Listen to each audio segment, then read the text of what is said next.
Ya estamos por aquí. Don Jorge Meléndez Preciado, buenas tardes. Muy buenas tardes a ti, a Marta Olivia, y en espera de nuestro compañero Salvador Frausto. Él espera que haya más gente para luego llegar ya Sí. en una entrada. Llega, ¿Eh? hace su aparición ya. Así es. Marta Olivia, buenas tardes. ¿Qué tal, Julio? Muy buenas tardes. Un gusto coincidir y empezar este lunes sabroso de vivos y muertos en pues ya última semana de octubre. Jorge, Híjole, sí, ya estamos todos encima. Gracias. Jorge Meléndez Preciado. Jorge, vamos entrando en materia en lo que llega nuestro compañero Salvador Frausto, vamos ganándole temas. Y por lo pronto, en Sinaloa. Mazatlán, ayer hubo otra vez balaceras, hubo persecuciones. Mazatlán, donde no estaba tan descompuesto como Culiacán, sigue la narcoguerra ahí. Te pregunto, ¿cómo vas viendo esa evolución ahí a más de 50 días de que ha iniciado esta narcoguerra entre los dos bandos principales de confrontación ahí en Sinaloa y a nivel nacional? Y por otra parte, con el exgobernador Rubén Rocha Moya, que recibió en México un coro increíble de diputados morenistas coreando "No estás solo, no estás solo" a Rubén Rocha Moya. Jorge, por favor. Pues qué bueno que no está solo, pero que es un inepto, es un inepto. Lo hemos dicho aquí reiteradas veces. Este señor, al que yo conocí levemente en el Partido Comunista Mexicano, pues no hace bien las cosas. Dice, no hay problema, salgan, miren, yo salgo y todo eso. Y los informes que tenemos en todo Sinaloa, que en muchos lugares, pues no solamente la población, sino los comercios, los restaurantes, cualquier lugar, abren unas pocas horas y cierran mucho tiempo. Incluso un amigo que, por cierto, tuvo que ir allá a Sinaloa, me dice, pues yo viajo de un lugar a otro en Sinaloa, él llega a Culiacán solamente de mañana. En la tarde no se puede viajar, es peligrosísimo, a camiones, a automóviles, a todo el mundo. Hay el riesgo que no solamente los asalten, sino ponen de esos clavos por todos lados con unas bandas para que les ponchen las llantas, se paren, los asalten, los dejen en medio del camino, etcétera, etcétera, etcétera. No tenemos la información completa, pero Sinaloa es una tierra, pues, de estos dos grupos, y creo que ya los dos reforzados con lo que ahora sabemos.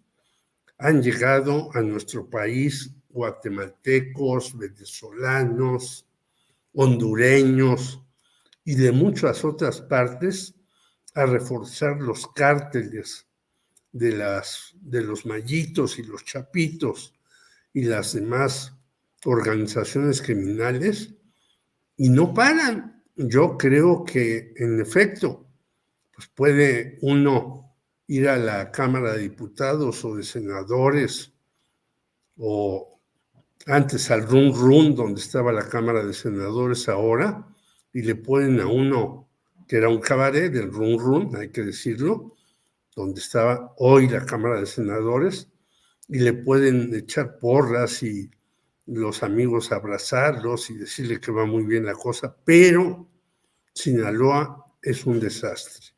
¿Qué va a pasar ahí?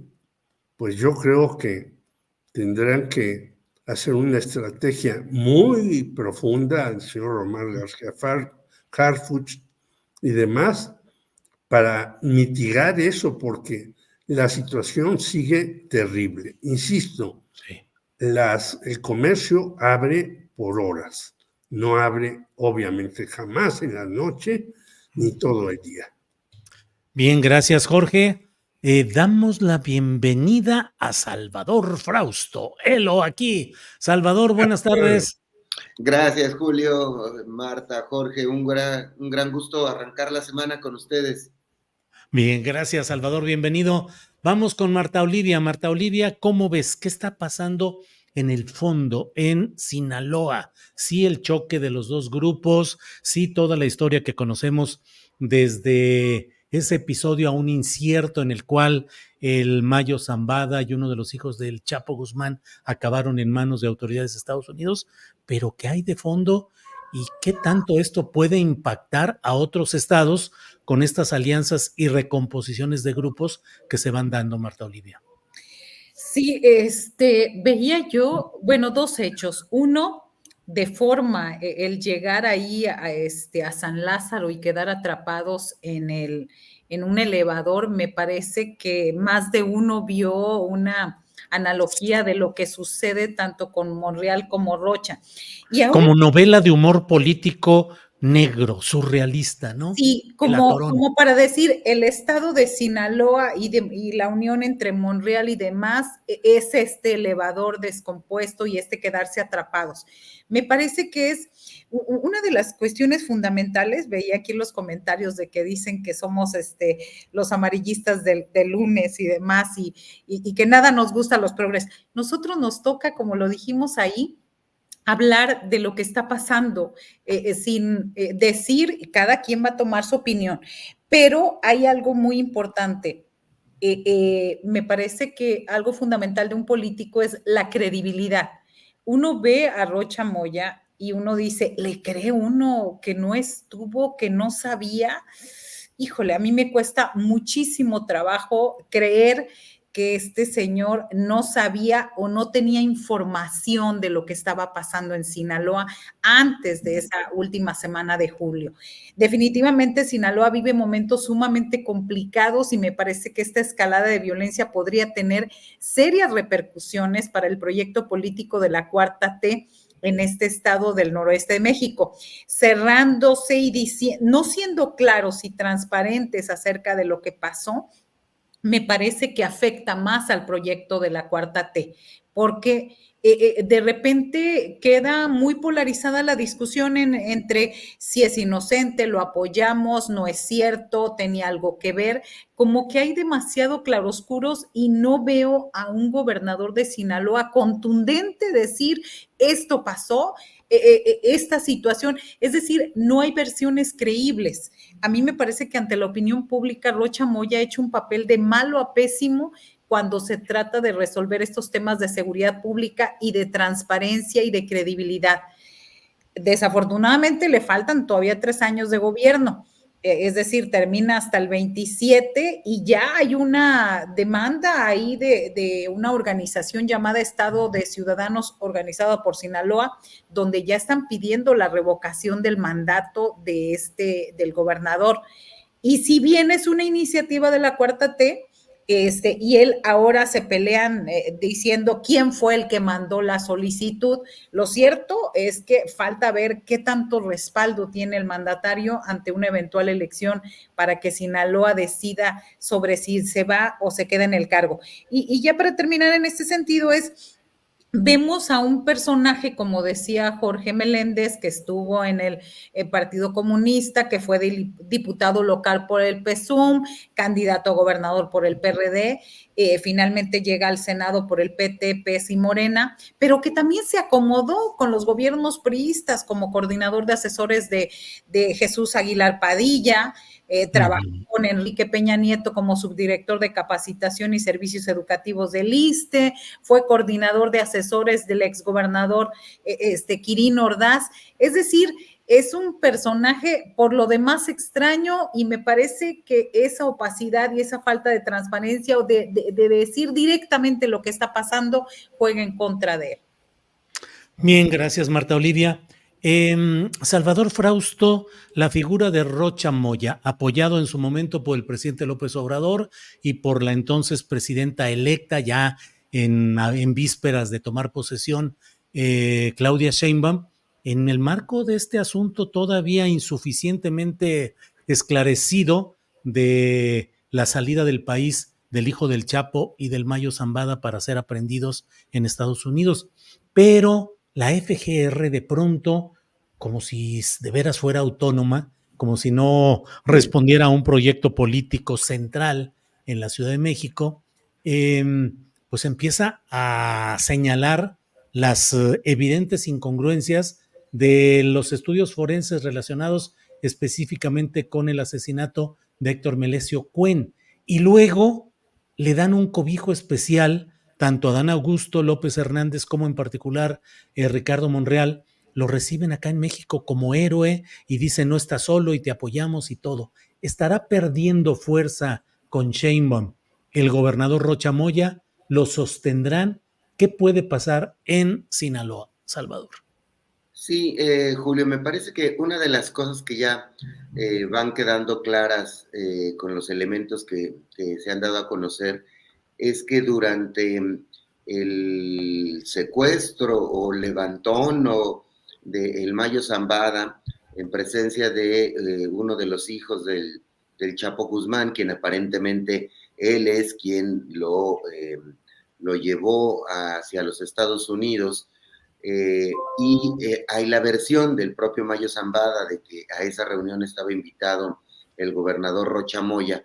Se ha ido esclareciendo que al menos fue un montaje porque a Héctor Cuen no lo asesinaron en la gasolinera como quiso hacernos ver la fiscalía local, sino en la casa o el rancho donde se habrían reunido estos capos, y probablemente habría estado Rocha Moya, aunque él explica que estaba en Los Ángeles, pero no queda absolutamente claro qué pasó. Si llegara en el terreno de las especulaciones a comprobarse que Rocha Moya estuvo en esa reunión, sería pues muy, muy grave. A mí me parece que las señales encontradas por parte del gobierno, tanto los de la Fiscalía General de la República, que advierte que hubo un montaje en este episodio, que no es un episodio cualquiera, porque es aparentemente un encuentro entre los dos grandes grupos que se están disputando Sinaloa, que es el de los Mayos y el de los Chapos, es decir, los hijos ahora o los seguidores y lugartenientes de estos dos grandes grupos de Sinaloa muy poderosos en el narcotráfico.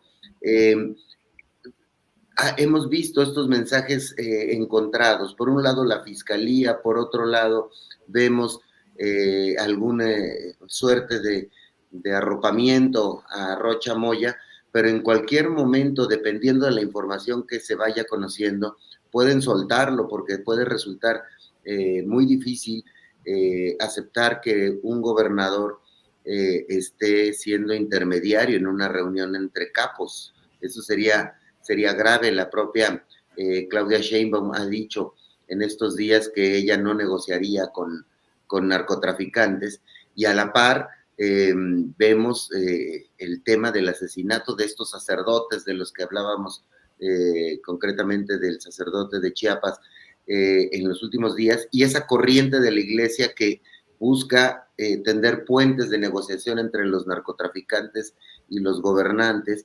Entonces hay en el ambiente un ánimo, digamos, de negociación con los capos al no ver con los narcotraficantes para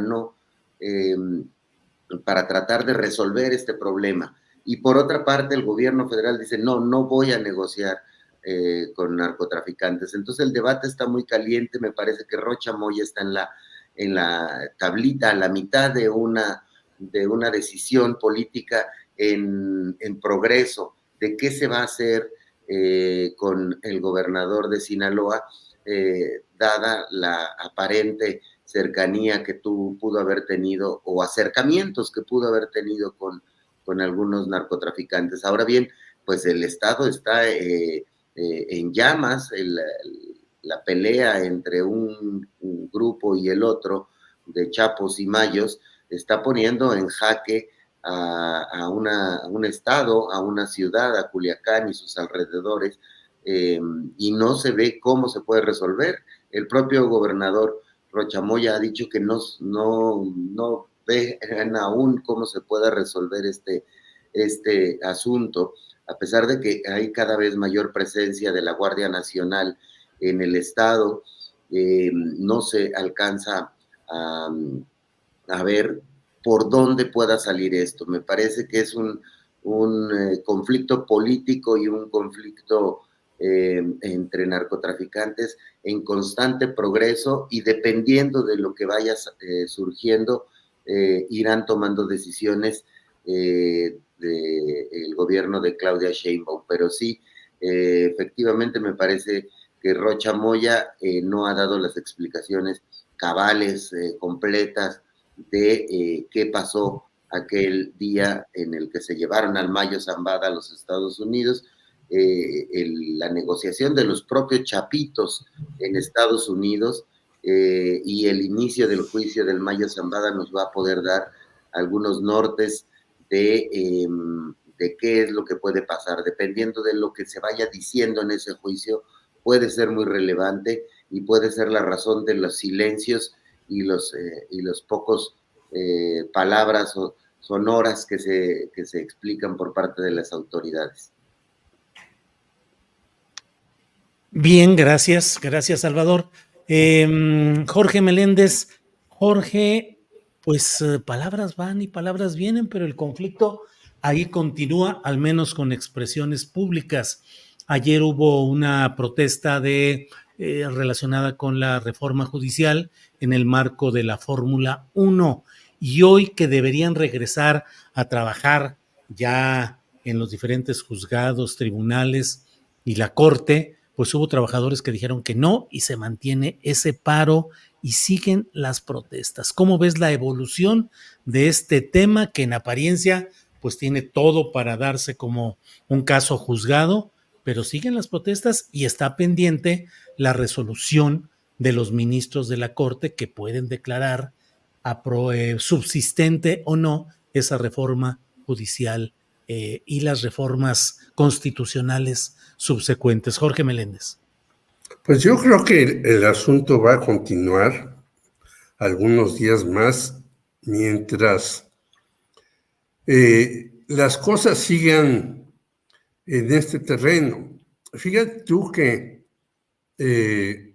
incluso la señora Norma Piña pidió muchísimo más de presupuesto, le dijeron otros que no, unos dicen hay que regresar a trabajar, otros dicen no, ¿cómo vamos a regresar si no tenemos la seguridad en nuestras plazas y nuestras prebendas y demás?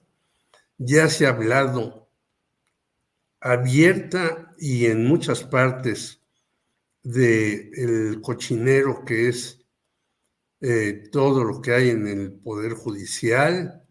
Ya sabemos que siguen sin resolverse miles de juicios por este paro. Ya nos dimos cuenta que estos señores van y vienen, no se les toca ni con el pétalo de una rosa, bueno, ni con el descuento de una moneda, por más pequeña que sea. O sea, ellos siguen haciendo, estos señores del Poder Judicial, todo lo que les da la gana y no sufren el menor castigo o la menor interferencia a todas sus cosas. Y yo creo que esto ha hecho que justamente haya grupos que se engallen más, y otros que digan, bueno, ya vamos a tratar de resolver esto de una manera más civilizada, pero no. Hay grupos que alientan esto, y el gobierno federal pues deja que siga todo para, como en aquella máxima del señor Andrés Manuel López Obrador, que todavía muchos le siguen diciendo presidente, aunque ya no lo es, pues nosotros nos vamos a reprimir, había dicho López Obrador. Y en efecto, dejaban hacer las cosas, pero esto va enrareciendo el ambiente y va entrando en un momento en que puede estallar por 1000 partes. Hay muchísimas cosas en el pasado sexenio, aunque nos llamen amarillistas, como decía Marta Olivia, que veía ahí unos tweets, pues que no se resolvieron. Simplemente el caso de Samir Flores, uno de los primeros asesinados, sigue sin resolverse y podíamos hacer una larga lista y decir en varios lugares, y no por amarillismo, ahí están los hechos. El caso de Chiapas también es una papa no caliente, calientísima, Sí. y no se resuelve. Por lo tanto, yo creo que va a llegar un momento en que la señora Claudia Sheinbaum tendrá que decir, señores, o regresan al trabajo o ya no les pagamos, porque no es posible estas huelgas que siguen y siguen y siguen y siguen, y los señores perciben todos sus salarios. Bien, bien, Jorge, gracias. Vamos con Marta Olivia. Marta Olivia, ¿cómo ves este tema? ¿Hasta dónde se estirará la liga? ¿Forma parte de un proyecto político, de resistencia? ¿Es legítima defensa de sus intereses? ¿Cómo vas viendo esa evolución, Marta Olivia? Pues me parece que ha fallado la negociación y la conciliación. ¿Y por qué? Porque hay dos discursos. A ver, no se les va a afectar en absoluto a sus derechos laborales. Entonces ahí uno piensa, ¿quién los está manejando? Si no hay daño a sus derechos laborales porque siguen en paro. Y pues yo lo he comentado en diferentes momentos. A mí me encantaría que me estuvieran pagando mi aguinaldo, ahora la parte de aguinaldo proporcional que va a llegar, mi bono de productividad, todo eso, y estar yendo a gritarle a la anterior presidente y a la ahora presidenta. Y lo que es claro es que en 68 días de suspensión de labores en juzgados de distrito y tribunales hay un daño económico de más de 12 mil millones de pesos. Esto de acuerdo a lo que reveló la ministra Lenia Batres, ya que el presupuesto anual que tienen contemplado para estos órganos jurisdiccionales es de 68,917 millones de pesos. A mí me parece también que los trabajadores del Poder Judicial se empeñan en que la mayoría de los electores y de la opinión pública cada vez tengan menos argumentos para defender un paro que a todas luces los deja muy mal parados. Yo recuerdo en su momento la derecha y los grupos conservadores que estaban muy molestos con las acciones de resistencia civil y pacífica que prendió el movimiento de Andrés Manuel López Obrador en la defensa del voto en el 2006. Uno de los principales reclamos que se escuchaban de parte de la derecha era el de pónganse a trabajar, no estorben el progreso del país. Y ahora estoy segura de que ese mismo sector que antes le reclamó al obradorismo, ahora no dicen ni pío, ni utilizan este tipo de argumentos para defender lo indefendible. Me parece que hay muchas áreas de oportunidad en la reforma al Poder Judicial, pero lo que está claro es que la mayoría de los mexicanos que votaron en junio pasado lo hicieron, entre otras cosas, por una reforma completa a uno de los poderes del Estado mexicano. Un poder que se supone que debe impartir justicia y que justamente nos deja en un vacío legal durante todo este tiempo. Bien, Marta Olivia, gracias. Sobre este tema, Salvador Frausto, que hay mucha información, que hay mucha especulación, pero ¿hasta dónde llegará y cuáles son los riesgos de que continúe de una u otra manera todo esto? Porque aquí lo que puede proceder es que se declare pues los requisitos legales para ya no reconocer la continuidad laboral de quienes sigan en la protesta y va a seguir emponzoñándose y metiéndose mucho ruido en todo esto. ¿Qué opinas, Salvador? Sí, me parece que visto de manera global, digamos, como uno de las últimas resistencias de la oposición política en nuestro país, la oposición se hunde aceleradamente, se hunde como si fuera el Titanic, es decir, todas las decisiones que va tomando tienen fallas de origen, es decir, en la concepción de cómo debe comportarse la oposición política en nuestro país, y dentro de la oposición política sin duda están al menos 8 ministros de la Suprema Corte de Justicia de la Nación que han actuado de esa manera, no como un poder independiente, sino como obstaculizadores de las decisiones de la llamada Cuarta Transformación, al menos desde hace 2 o 3 años, que empezaron a votar, a batear todo el tipo de emprendimiento, de iniciativas de ley, de medidas de gobierno que había tomado el gobierno de López Obrador. Después vino esta reforma judicial avalada por las 2/3 partes, más de las 2/3 partes de la Cámara de Diputados, las 2/3 partes de la Cámara de Senadores, más de 20 congresos locales. Es decir, la reforma judicial tiene una autoridad política muy fuerte y tiene el apoyo de la mayoría de los ciudadanos, según todas las encuestas que se han publicado y las mediciones que hemos hecho en el sentimiento sobre este tema en redes sociales a partir de Milenia, esta unidad de inteligencia artificial que tenemos en el medio para el que trabajo, pero toda esa autoridad parece la oposición no entenderla, oponiéndose, están perdiendo simpatizantes, están dejando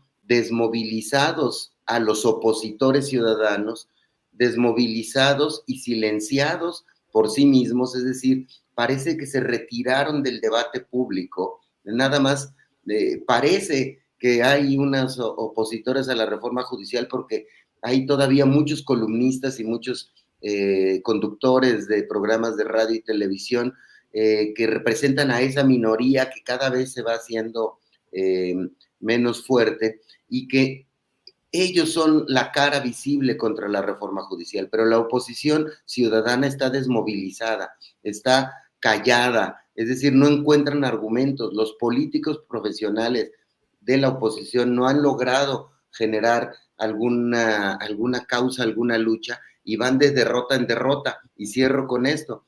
Todas las narrativas de la oposición han fracasado. Que Xóchitl Gálvez iba a ser un fenómeno, falso. Nunca se convirtió en un fenómeno. Que iba a quedar cerca de Claudia Sheinbaum en los votos, falso. Quedaron 60% y Xóchitl 27%. Que iban a tener una gran fuerza en el Congreso, falso. La oposición quedó más disminuida que nunca. Desde épocas de Miguel de la Madrid no había una presencia opositora tan débil en el Congreso, es decir, desde los años, principios de los años 80, que iba a ganar Taboada en la Ciudad de México, que que las clases medias iban a apoyar a la oposición, que las clases medias de la Ciudad de México iban a apoyar al movimiento panpriista. Falso. Ahora está el tema de la reforma judicial como un enojo de burbuja. Es un enojo de burbuja pequeña, pero los ciudadanos opositores son los que la están pagando. No merecen tener la oposición que tenemos actualmente, que es una oposición sin inteligencia política. Bien, gracias, Salvador. Jorge Meléndez, la presidenta Sheinbaum calificó, describió, motejó a Claudio X González como junior tóxico. ¿Coincides con ese calificativo, con ese par de palabras? ¿Crees que es ajustado a lo que realmente hace y es políticamente Claudio X González? ¿O crees que merecería otro tipo de calificativos publicables aquí, Jorge? Bueno, sí, porque si digo lo que yo pienso de él, a lo mejor no solamente nos desmonetizan, sino hasta nos apagan. No, yo creo que es un hombre terriblemente derrotado. Él incluso se sigue escudando tras de su padre, el cual va a las reuniones con Claudia Sheinbaum. Y creo que hace rato decía Salvador, falso esto, falso lo otro. Creo que este señor, que además no es político, él lo ha dicho, es muy hábil para organizar a personajes y encontrar los negrotes en el arroz, que no son negritos, en muchas partes de los gobiernos. Eso sucede en muchas partes del mundo, pero con eficacia, con precisión y tratando de encontrar cómo se resuelven algunos problemas. Este señor no, hizo una serie de organismos en donde está María Amparo Casar, Luis Carlos Ugalde, un señor que verdaderamente le dio el triunfo a Calderón antes de que estuvieran los conteos. María Amparo Casar, ya sabemos lo del marido, y varios más que han planteado una serie de problemas, dificultades, errores que hay en el gobierno. Y es lógico porque hemos tenido unos gobiernos en verdad desastrosos. Entonces yo creo que este jovenzuelo, por llamarlo así, para que no nos castiguen, este jovenzuelo insiste en querer hacer cosas por todos lados a tontas y a locas.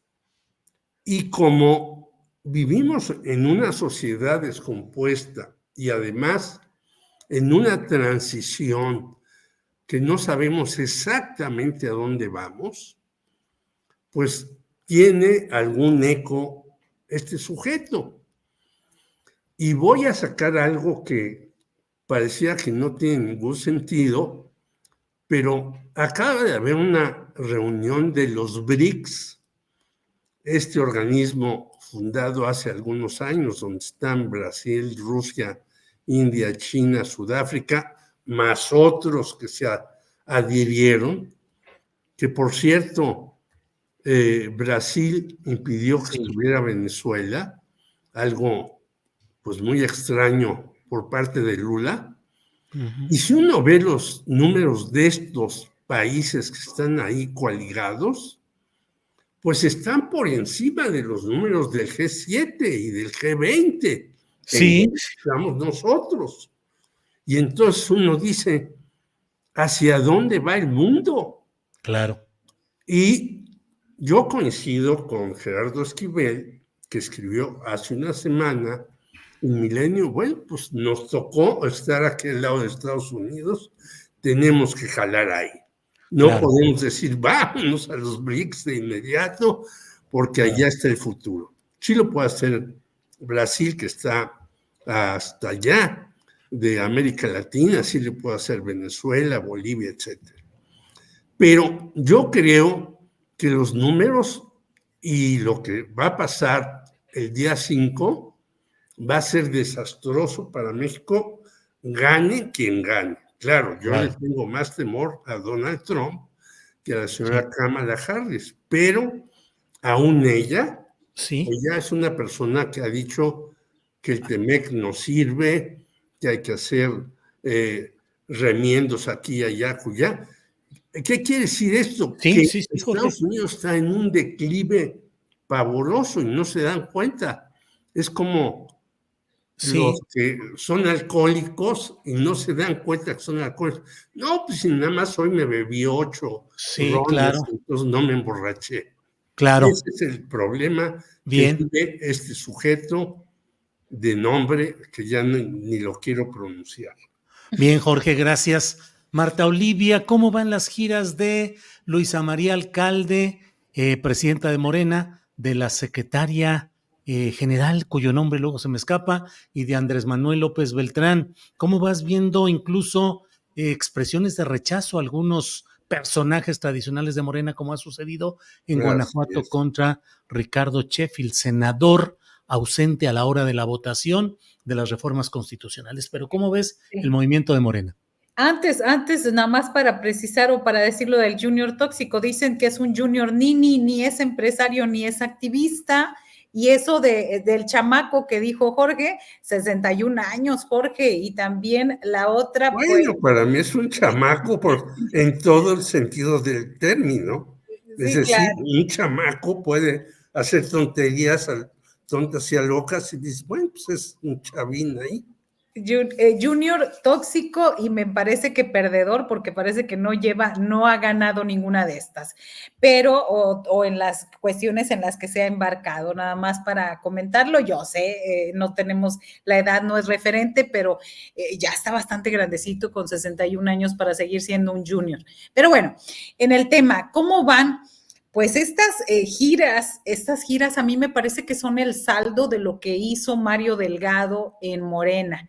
Esto es, estas giras, ya se están viendo estas expresiones de molestia de algunos sectores al interior del partido en el gobierno, que no están conforme con esas decisiones que se tomaron en el pasado.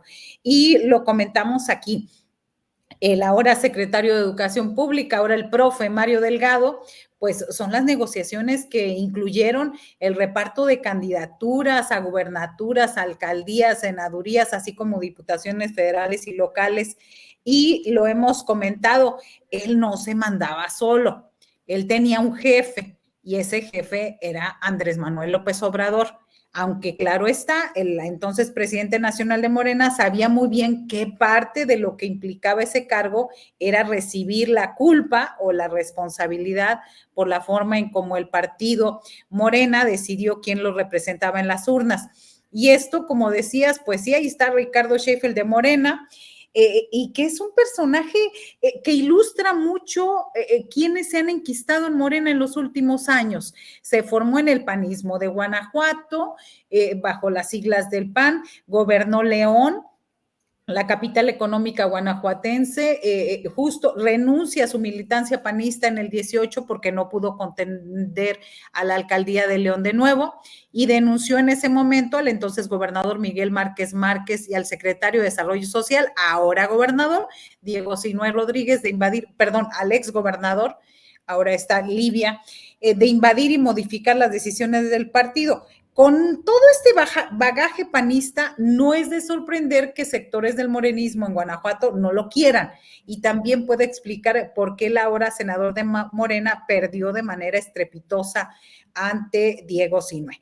Y en este caso hay muchos estados también donde grupos que no han sido favorecidos con candidaturas o espacios de poder claramente deben estar inconformes con las decisiones que ya se han hecho.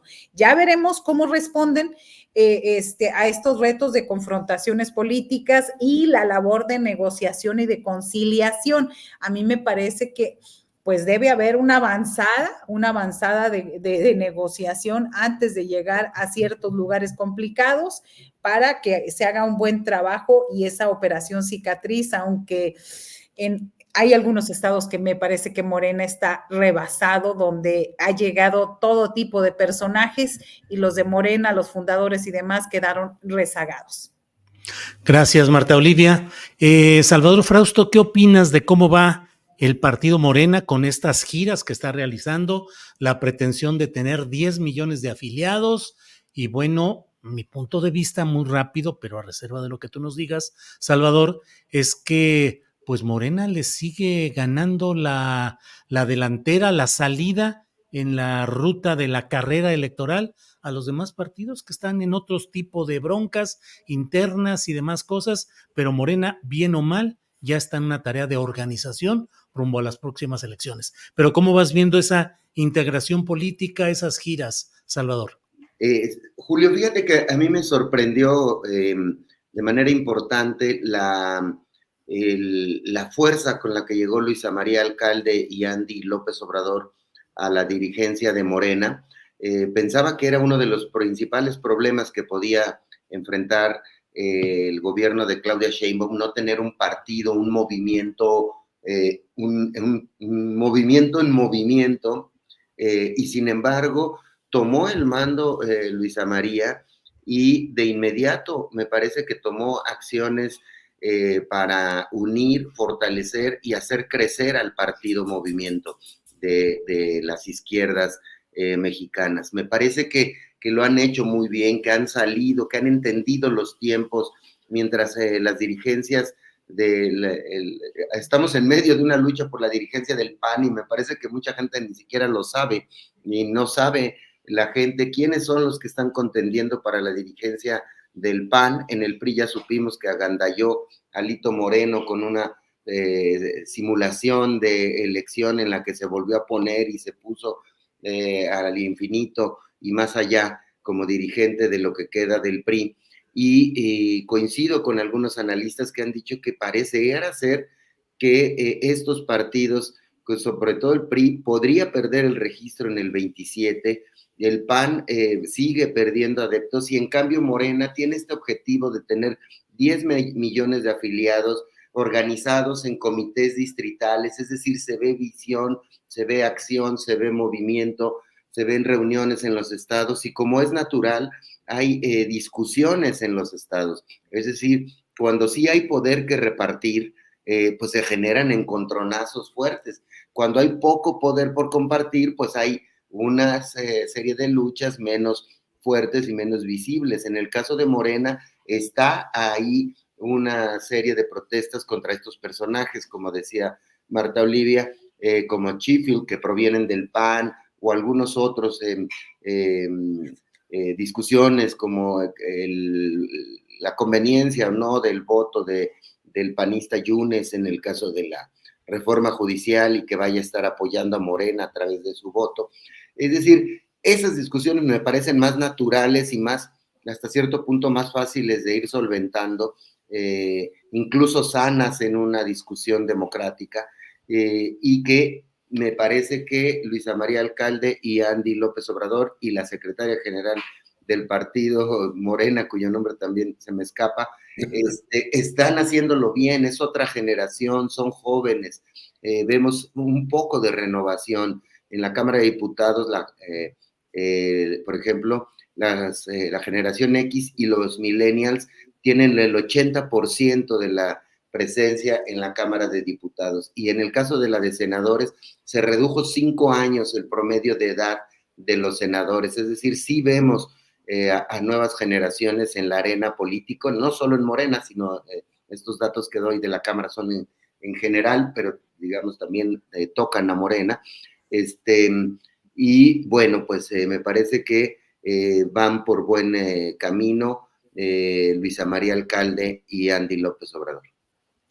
Gracias, Salvador. Jorge Meléndez, el otro día entrevisté a David Cilia Olmos, actual académico, participé en movimientos armados en busca de cambios en México, y él decía, entre otros temas, que él consideraba que en México no había izquierda. Lo decía en el contexto del premio de la medalla Carlos Montemayor, pero dijo, a título personal, yo digo que en realidad no veo que haya verdaderamente una izquierda en México. ¿Qué opinas sobre eso, Jorge Meléndez? Yo creo que hay una izquierda muy dispersa, pero si hay una izquierda, hay determinados grupos, yo diría el propio Ejército Zapatista de Liberación Nacional, algunos grupos trotskistas, algunos grupos comunistas que están tratando de formar. Incluso un amigo mío me dice que hay un resurgimiento entre jóvenes de un partido comunista de México. O sea, son pequeños grupos. Pero quiero regresarme a lo de Morena, justamente porque tiene que ver con esta izquierda. Yo creo que no solamente es el caso de Guanajuato con Sheffield, sino el caso del Estado de México con Higinio Martínez y muchos otros casos más, para no poner los que ya puse yo de Puebla, en donde aquí gobierna priistas y panistas. Y la izquierda que había aquí ha sido relegada totalmente. Yo planteaba hace tiempo un libro de un excomunista, Beto Sotelo, que decía, ¿a dónde va Morena? Si cuando se vaya López Obrador no va a tener un guía, un referente, una dirección muy clara. Y el sábado leí un artículo de un compañero mío en 68 en la Escuela de Economía, Gustavo Gordillo, que planteaba una cuestión gramsciana, El partido necesita tener fuerza, Morena la tiene mucho, puede llegar a los 10 millones de militantes, pero si no tiene cohesión y discusión ideológica, eso se desbarata rápidamente. Y yo creo que es lo que le hace falta a Morena. Yo no sería tan optimista como Salvador, al contrario, yo diría, a ver, ¿qué iban a hacer Ricardo Monreal y Adán Augusto casi desapareciendo los derechos humanos, que tuvo que pararlos Claudia Sheinbaum? Ahí tenemos una serie de contradicciones, no solamente en Morena, sino entre el gobierno y los pastores, que a mí ninguno de los dos me gusta. Ricardo Monreal, ya hemos hablado muchísimo de él, no voy a abundar. Adán Augusto es un hombre que sale de Tabasco gracias al apoyo de López Obrador y que no tiene ni los atributos, ni la esencia, ni la eficacia, ni la ideología de izquierda. Morena es una amalgama en donde hay de todo. Bueno, ya dijeron, hasta los yunes ya están prácticamente ahí. No quiero decir que ya pidieran su ingreso, pero en los hechos son los operadores de Morena en muchas cuestiones. Eso lo vamos a aceptar. Lo que pasa en Puebla, lo que pasa en Veracruz es vergonzoso, y lo que pasa en otros estados, bueno, ya Marta Olivia nos decía, es cierto, Rubén Rocha viene del Partido Comunista, pero después se fue a tal, pues así tenemos en todas partes de la República a gobernadores o a secretarios generales o a otros que son ahora muy morenistas, pero han pasado por aquí y por allá. Si Morena, independientemente del número de personajes que tenga y que esté planteándose ya ganar el 2030, correcto, pero si no tienen una cohesión ideológica de cuáles son de verdad sus proyectos, sus prioridades y su esencia, vamos a tener un problema gravísimo. Claro. Porque puede ser un globo muy inflado que de repente puede explotar. Muy bien, gracias. Vamos entrando ya en la parte final con todo este tema, pero Salvador, sigue Marta Olivia siempre ando queriendo brincar. Yo creo que le ibas a dar a Salvador por alusiones. Por alusiones personales, luego ahorita que él tenga la oportunidad de participar. Marta Olivia, un tema, digamos, internacional, pero con implicaciones mexicanas. Marco Cortés, y aquí tenemos una imagen de cómo visitó en España a Edmundo González. Dice Marco Cortés, visité a Edmundo González, presidente electo de Venezuela, en su actual domicilio en Madrid, quien tuvo que abandonar su país. Cuentas con todo nuestro respaldo para que asumas el cargo en enero, para que regrese la libertad y la democracia al país. Una vez más, hacemos un llamado a autoridades, países democráticos y organismos internacionales a que se haga valer la voluntad de las y los venezolanos. ¿Qué opinas, Marta Olivia? Híjole, fíjense, en el noreste del país tenemos una expresión muy coloquial para cuando una persona nada más no da una, y es preferible que se tome un descanso. Decimos, tal persona ya trae mucho sueño, que se duerma otro rato, así decimos. Y me parece que desde el proceso electoral pasado, Marco Cortés trae muchísimo sueño. Necesita tomarse un relax, un descanso, alejarse de la vida pública para un poco reflexionar, y sobre todo lo que no le paguemos del erario estas visitas y estos viajes internacionales, y sobre todo como dirigente también por sus pésimos resultados políticos y electorales. Miren, que tener como prioridad visitar al supuesto presidente electo de Venezuela en Madrid, Edmundo González, y asegurar que el político de oposición cuenta con el respaldo del panismo para que asuma el cargo en enero próximo y para que regrese la libertad y la democracia a territorio venezolano, pues es una clara muestra del por qué el PAN está en donde está, es decir, en la lona. Me parece que atender problemáticas de supuesta falta de libertad y democracia en otro país, en lugar de comenzar a trabajar en una estrategia clara de oposición responsable y propositiva en México, es no entender la realidad. Es estar completamente alejados de lo que debe ser esencial para el panismo y para una oposición que se requiere fuerte en México y consolidar, obviamente, redes de apoyo, estructura política.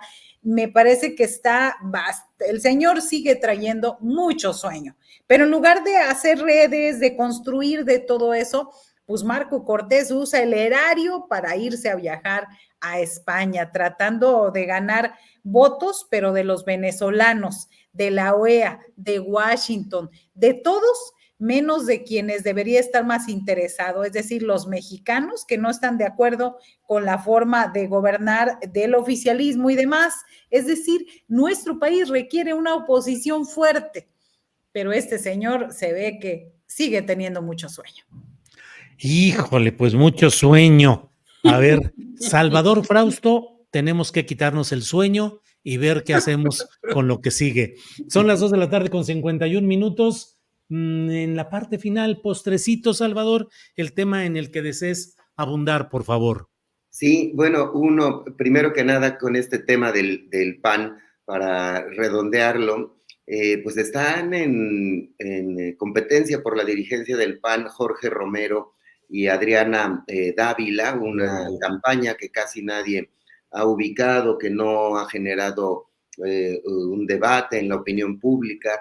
Se da por sentado que va a ganar Jorge Romero porque es el favorito de la cúpula, es decir, de Marco Cortés, del propio Ricardo Anaya y de otros dirigentes, gobernadores, exgobernadores del Partido Acción Nacional. Y en medio de todo eso, Marco Cortés se va a España y me parece que muestra la falta de tino político, justo cuando hay una crítica muy fuerte en México hacia España. Estamos en una especie de discusión, de debate sobre la relación entre México y España, y la derecha no entiende el sentir de la población.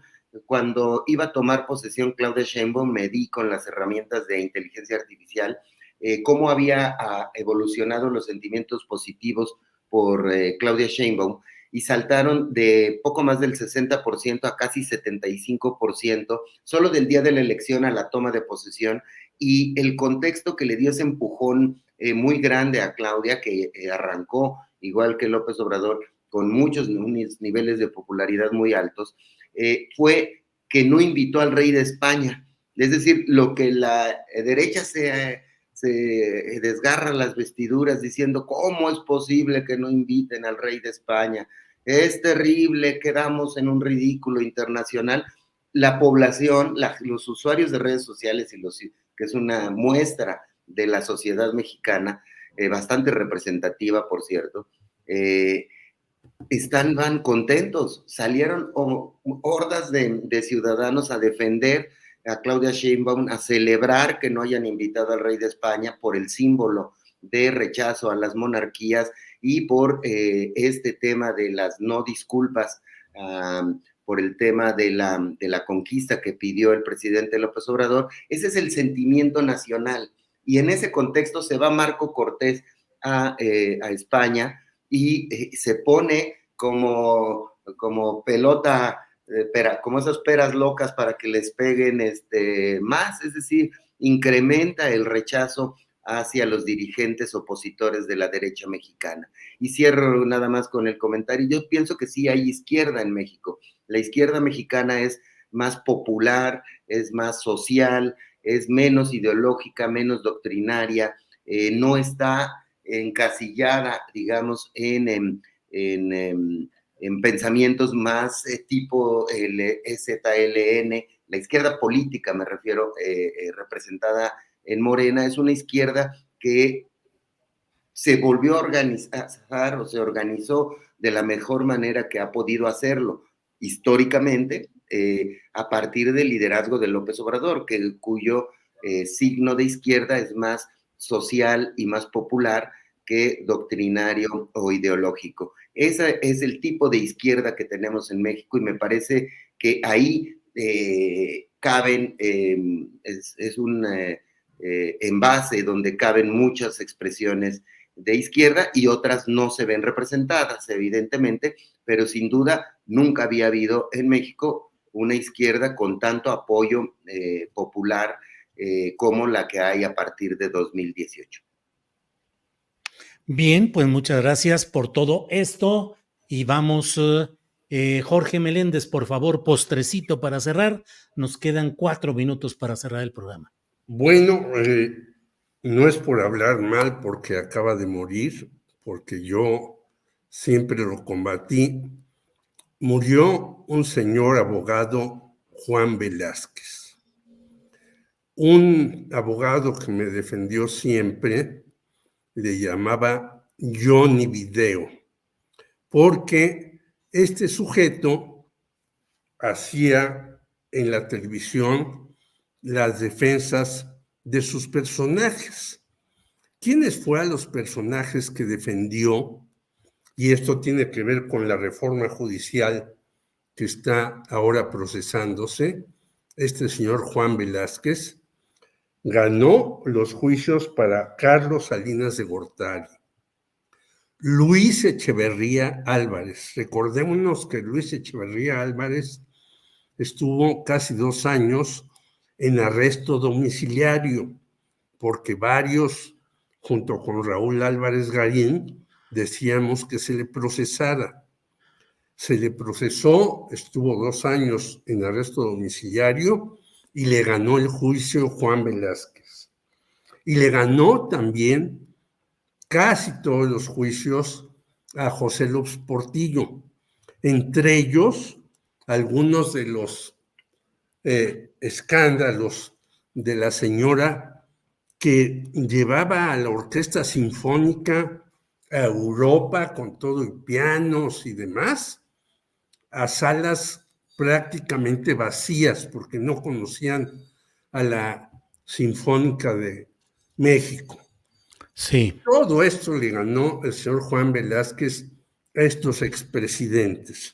Claro. Quiere decir que era un hombre del superpoder, pero ¿por qué lo pudo hacer? Porque también utilizaba a los medios que ahora están en un gran problema, porque sabemos que acaba de renunciar a la presidencia de Televisa el señor Azcárraga por sus malos manejos en la FIFA y sus moches que daba por aquí y por allá. Claro. Y sabemos que está en gravísimos problemas el señor Salinas Pliego por los $400 millones que deben Estados Unidos, que nos los quieren cobrar a nosotros, más los 63,000 millones que no ha pagado al fisco. O sea, bien, la unión jurídico-medios es muy importante y por eso en los medios siguen haciendo que este paro del Poder Judicial crezca y crezca y crezca todos los días. Bien, gracias, Jorge Meléndez. Marta Olivia, por favor, postrecito. Rápidamente, a mí me parece que estas protestas en contra de algunos personajes que se enquistaron en Morena, solamente hay que recordar las palabras de Octavio Rodríguez Araujo, que decía él continuamente, aliarse con la derecha es un contrasentido para cualquier partido que se diga de izquierda. Y entonces me parece que esa es la reflexión para Morena, a qué personajes han recibido en los últimos años de derecha, los han hecho funcionarios y ahora de la CONADE y demás, y me parece que ahora se puede estar pagando esa cuota, ese haber incluido a estos personajes abiertamente de derecha. Muy bien, gracias Marta Olivia, gracias Salvador, gracias Jorge, y seguimos adelante. Nos vemos la próxima semana. Gracias. Buenas semanas a todos, hasta la próxima semana.